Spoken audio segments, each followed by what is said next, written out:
really good. Speaking of winning, Tyrese Maxey looks amazing. But unfortunately, he ain't got what we're supposed to see. He doesn't have Joel Embiid, doesn't have Paul George. I'm, I don't want to spend a lot of time on it, but I don't clearly, Paul George should be back soon. But the concern is Joel Embiid. He puts out the statement, he's never going to play, back-to-back games. Like, where are we in this basketball world with him? Hey, I'm in it like this.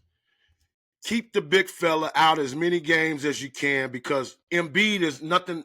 Forget the regular season. Embiid is playoff. We want playoff Embiid. Get him healthy. Forget the regular season? Forget the regular season. I just paid $120 to watch Joel Embiid run up and down that court. I'm not going to no game if he's not playing. Hey, well, you got to wait to the playoffs till you get a healthy Embiid, and that's what's right. You're going to lose fan base. You're not going to lose no fans, man. Tyrese Maxey going to keep them people in their seats, and Paul George, he ain't going to make the playoffs. Paul George still got something to prove. So I don't know what he going to do, but Embiid, the big fella, I don't want to see him hobbling. I don't want to see him. I don't like that Embiid. I'd like to see the fresh Embiid. Eric, can you please give Mr. Agee some insight on this? I'm going to share some wisdom here. Give me some wisdom. Give me something. Cue the music. Oh my God! A leprechaun just popped up on the damn screen. Popped on the damn screen. Oh my God! Pick a hat. Any hat. He didn't do it to me. Some wisdom here. I think we all believe in this. There are such things as the basketball gods.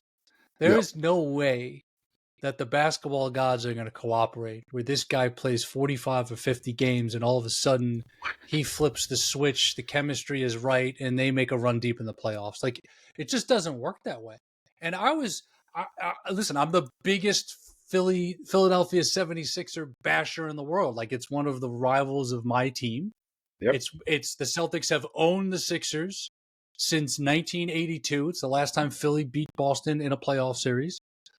And I was very positive about how they added to the roster this offseason. They needed some more shooting. Eric Gordon can still shoot the lights out. They needed a versatile forward who can do some things. They brought in Caleb Martin. They needed a backup big with some size for Embiid. They brought in Drummond. They needed another guard who, if Maxey needs to sit or you need some instant offense off the bench, they brought in Reggie Jackson.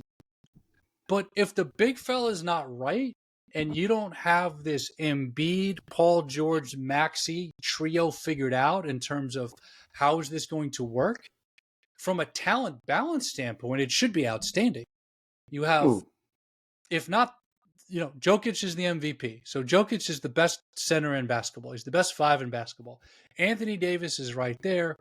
Embiid is right there. You have one of the best players in the world as your five. You have a Hall of Fame caliber three-man now who is trying to prove that he is worthy of battling for a championship in Paul George, who made the move to leave LA to go to Philadelphia for late in his career. And you have this budding star in Tyrese Maxey. Like, they have the trio as terms of the balance goes. But if you're not going to go through the battles together and you're not going to create that chemistry and that trust with these other role players, with the Kelly Oubres, you have Kyle Lowry, like, this is a good roster. But if there's no togetherness, no chemistry, no trust, then forget trust the process, guys. What is the process at this point? Just the process. Look at this guy.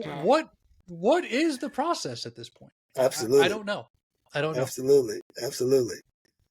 No response, Mr. Agee. Hey, man, all they need is 25 games together. That's it.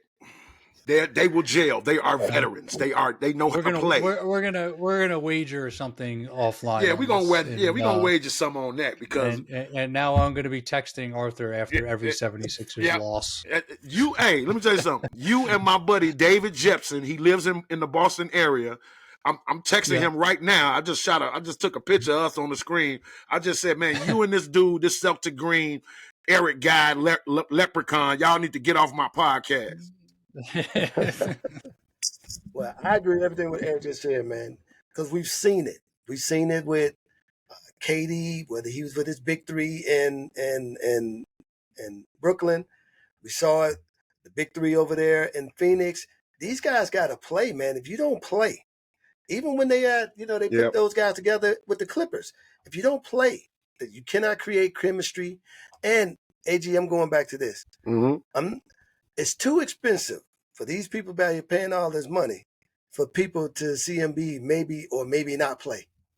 That ain't right, man. If you healthy, get out there and play. Hey man, take that up with Adam Silver, man. We got the health protocol on our stars. That's what it is, man. He already took it up. You didn't see what he did? Adam Silver already done hopped on that. He like, what did he do? He said, if you healthy, you need to be out there playing. He didn't already hopped on that. Yeah. Hey man, the teams know how to get around that. The NBA, in my opinion, needs to figure out how to handle this in a better way. And, you guys are from the era, obviously, I was never the caliber of player of either of you, but we're all from the era of, like, if you can go play yeah, and you practice, yep, and iron sharpens iron and steel sharpens steel. And the